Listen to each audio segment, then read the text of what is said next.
दोस्तों हमारे चैनल को जरूर सब्सक्राइब करिएगा और बेल आइकन को दबाइए ताकि जब भी हम नए वीडियोस डालें आपको नोटिफिकेशन मिल जाए।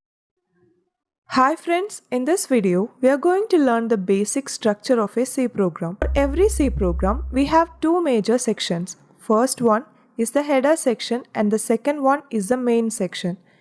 First, let us learn why we need this header section. In the header section, we will include some of the standard header files. In general, header files will have .h extension. A header file contains C function declarations and macro definitions.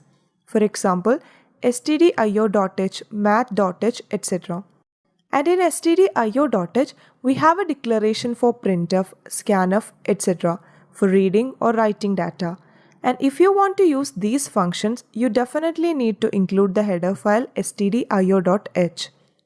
And in math.h, we will have all the mathematical functions declarations, like finding the power or square root of a number. Again, if you want to use these functions, you shall include math.h header file. So that is the header section where we include the header files like this. And then we have the main section, and every program must have this main section. And when we run the program, the operating system begins the execution from the main function, and we can write the code inside the main function. And both these sections together make a C program.